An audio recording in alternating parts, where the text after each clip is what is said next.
ព្រះភិក្ខុមានដីកាថាអាត្មាខ្លួនឯងនេះជាភិក្ខុថ្មីទើបនឹងបួស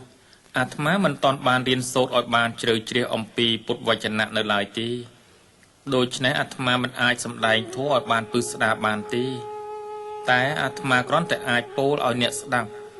នៅសារៈរបស់ព្រះធម៌នេះឧបទេសៈទូលតបវិញថាសូមលោកម្ចាស់សម្ដែងមកចុះខ្ញុំយល់ព្រមចាំស្ដាប់ព្រះភិក្ខុបានពោលថាធម៌ទាំងឡាយកើតឡើងអំពីហេតុទ្រុឌទ្រោមរលត់ទៅវិញក៏ព្រោះហេតុដែរនេះគឺជាវចនៈរបស់ព្រះសម្មាសម្ពុទ្ធ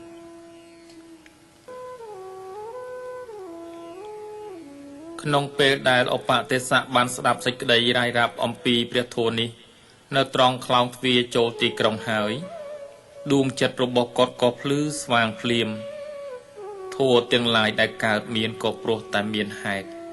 ហើយវិនិច្ឆ័យទៅវិញក៏ព្រោះមានហេតុប្រសិនបើវត្ថុណាមួយកើតឡើងដោយគ្មានហេតុវត្ថុនោះនឹងពុំមានសេចក្តីស្លាប់ទេឧបទេសៈមាននប់និយាយទៅកាន់ព្រះភិក្ខុថាប្រសិនបើលោកម្ចាស់ពិតជាបានទទួលព្រះធម៌នេះពីគ្រូរបស់លោកម្ចាស់មែននោះលោកម្ចាស់ប្រកាសជាមិនខ្លាចសេចក្តីស្លាប់ទេមាននប់បានថ្លែងអំណរគុណចំពោះព្រះភិក្ខុរួចទូលសួរអំពីទីកន្លែងដែលគាត់អាចទៅជួបព្រះសម្មាសម្ពុទ្ធបានទទួលដំណឹងនេះហើយគាត់ក៏ធ្វើដំណើរទៅជួបកោលិតៈដែលជាសម្លាញ់របស់គាត់ភ្លាម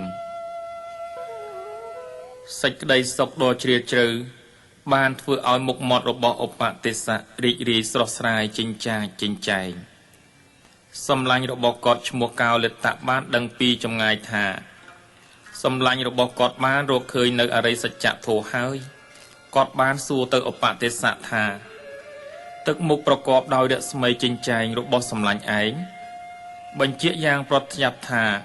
សម្លាញ់ឯងបានរកឃើញអមតៈធម៌ដែលយើងកំពុងស្វែងរកហើយមែនទេតើសម្លាញ់មិនមែនបានដឹងអំពីធម៌ដែលនាំទៅរកជ័យជំនះលើជីវិតនិងសេចក្តីស្លាប់ទេឬឧបទេសៈតបទៅវិញថាប្រកាសហើយសម្លាញ់ខ្ញុំបានដឹងច្បាស់អំពីនិព្វានហើយឧបទេសៈបានបញ្យល់កោលិតៈអំពីរឿងដែលគាត់បានជួបភិក្ខុអសុជិនិងអំពីព្រះធម៌ដែលភិក្ខុនោះបង្រៀនគាត់នៅក្នុងពេលដ៏ខ្លីនោះដែរកោលិតៈក៏បានដឹងច្បាស់នៅអមតៈធម៌គាត់បានដឹងច្បាស់ថាអ្វីអ្វីទាំងឡាយដែលនៅក្នុងលោកសុទ្ធតែកើតឡើងដោយហេតុនិងបច្ច័យគ្មានអ្វីដែលគ្មានហេតុនិងបច្ច័យអាចកើតមាននៅក្នុងលោកនោះទេគាត់យល់ដែរថាអ្វីអ្វីដែលពុំមានហេតុនិងបច្ច័យពុំអាចកើតឡើងឬវិនិច្ឆ័យទៅវិញទេបុរសទាំងពីរនាក់បានធ្វើដំណើរទៅថ្វាយបង្គំព្រះសម្មាសម្ពុទ្ធទាំងពីរនាក់បានទទួលភ្នោះពីព្រះពុទ្ធនិងបានសម្រេចជាព្រះអរហន្តភិក្ខុទាំងពីរព្រះអង្គនោះបានក្លាយទៅជាប្រធាននៃពុទ្ធសាវកទាំងឡាយភិក្ខុទាំងពីរអង្គនេះមានកិត្តិនាមល្បីល្បាញពាសពេញផ្ទៃប្រទេសឥណ្ឌាដោយសារតែពលិនភាពខាងប្រាជ្ញាញាណនិងទិព្វញ្ញាណរបស់ព្រះអង្គ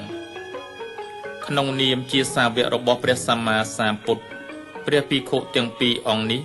ត្រូវបានគេស្គាល់ថាជាសិរីបុត្រនិងមោគលាន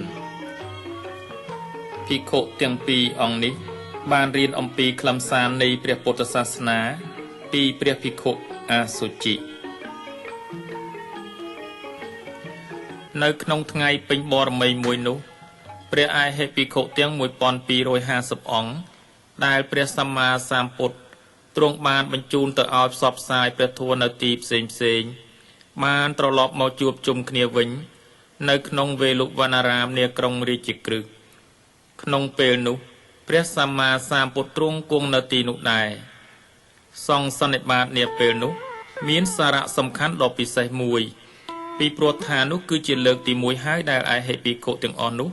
បានមកប្រជុំគ្នានិងដោយសារឯហេភិក្ខុនោះនិមន្តមកដើម្បីធ្វើសេចក្តីរាយការណ៍ថ្វាយព្រះសម្មាសម្ពុទ្ធអំពីលទ្ធផលនៃកិច្ចការធម្មទូតរបស់ខ្លួនផងដែរព្រះសម្មាសម្ពុទ្ធនិងព្រះសាវកទាំងអស់ទ្រង់មានព្រះហឫទ័យរីករាយណាស់ចំពោះសន្និបាតនេះ ព ព្រះសម្មាសម្ពុទ្ធទ្រង់យល់ច្បាស់ថានេះជាឱកាសដ៏ប្រពៃណាស់សម្រាប់ធ្វើការណែនាំសាវករបស់ព្រះអង្គទ្រង់បាននិមន្តអហេភិក្ខុទាំងអស់ឲ្យមកជួបជុំគ្នានៅក្នុងវត្តវេលុវណ្ណារាមហើយទ្រង់ទូន្មានភិក្ខុទាំងអស់នោះឲ្យប្រព្រឹត្តខ្លួនឲ្យបានល្អតាមការណែនាំដូចតទៅនេះមួយគឺជៀសវាងកុំប្រព្រឹត្តអំពើបាបទាំងពួងពីរគឺធ្វើតែអំពើណាដែលជាកុសលបីគឺជំរះចិត្តឲ្យបានបរិសុទ្ធប្រឆាចនៅគ្រឿងសៅមងគឺកិលេសផងទាំងឡាយមហាសន្និបាតនៃអហេភិក្ខុនាពេលនោះប្រកបដោយលក្ខណៈគួរចងចាំ4យ៉ាង1ភិក្ខុទាំងអស់ដែលបាននិមន្តមកប្រជុំគ្នាក្នុងពេលនេះសុទ្ធតែជាព្រះអរហន្ត2ព្រះអរហន្តទាំងអស់នោះសុទ្ធតែបំពោះដោយព្រះសម្មាសម្ពុទ្ធផ្ទាល់3ពុំមានការកំណត់ជាមុនចំពោះព្រះអរហន្តទាំង1250អង្គថាឲ្យមកប្រជុំគ្នាក្នុងថ្ងៃនោះទេ4ថ្ងៃនោះត្រូវបានចាត់ទុកថាជាទិវានៃឱវាទសន្និបាតដំបូងបង្អស់ដែលបានធ្វើឡើងសម្រាប់ព្រះពុទ្ធសាវកដើម្បីរំលឹកដល់លក្ខណៈពិសេសទាំង4នេះរៀងរាល់ថ្ងៃពេញបរមីខែមិញរាល់ឆ្នាំត្រូវបានគេកំណត់ដោយឡែកថាជាថ្ងៃសម្រាប់បូជាចំពោះព្រះធម៌តាំងពីថ្ងៃនោះរហូតមក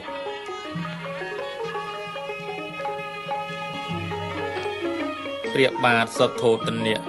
ទ្រង់ជ្រាបថាព្រះរាជបុត្ររបស់ព្រះអង្គបានត្រាស់ដឹងជាព្រះពុទ្ធហើយកំពុងគង់នៅឯក្រុងរាជក្រឹសទ្រង់ក៏ចាត់បញ្ជូនសារសំយាងតាមរយៈអាមាត្យការុតី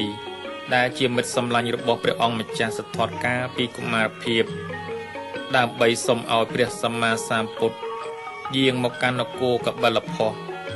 ព្រះបាទសទ្ធោទនៈមានព្រះហឫទ័យចង់ឃើញព្រះសម្មាសម្ពុទ្ធខ្លាំងណាស់មុនពេលព្រះអង្គចូលទីវង្គត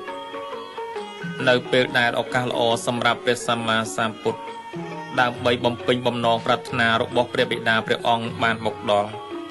ព្រះអង្គក៏ទ្រង់យាងទៅនគរកបិលភស្តុជាមួយនឹងសាវករបស់ព្រះអង្គ